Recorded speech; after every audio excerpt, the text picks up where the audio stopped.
প্রচণ্ড ফোমো হচ্ছিল, তাই সাইয়ারা মুভিটা দেখতে বসলাম হল প্রিন্ট ডাউনলোড করে।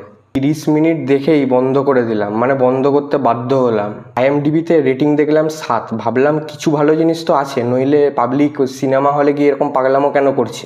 কিন্তু ম্যাজিক ছাড়ো কোনো লজিক নেই সিনেমার মধ্যে, পুরো ক্লিশেতে ভর্তি। অ্যাক্টিং দুজনেরই ভালো নয়, মানে যে আধ ঘন্টা আমি দেখেছি দুজনের কেউই ইমপ্রেসিভ না, খুব বেসিক অ্যাক্টিং করছে।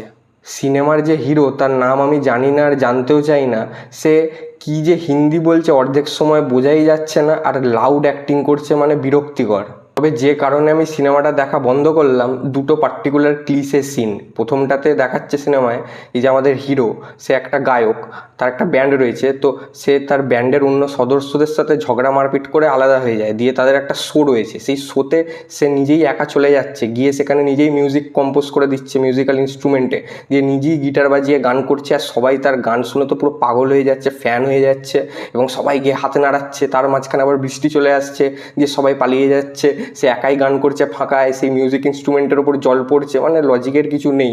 দিয়ে আবার দেখা যাচ্ছে সবাই ছাতা নিয়ে চলে আসছে, নিয়ে ছাতা নড়াচ্ছে, মানে টু মাচ ক্লিশে। আর সেকেন্ড সিনটাতে আমাদের হিরো হিরোইনকে নিয়ে গেছে একটা টার্ফে, সেখানে গিয়ে ক্রিকেট খেলছে।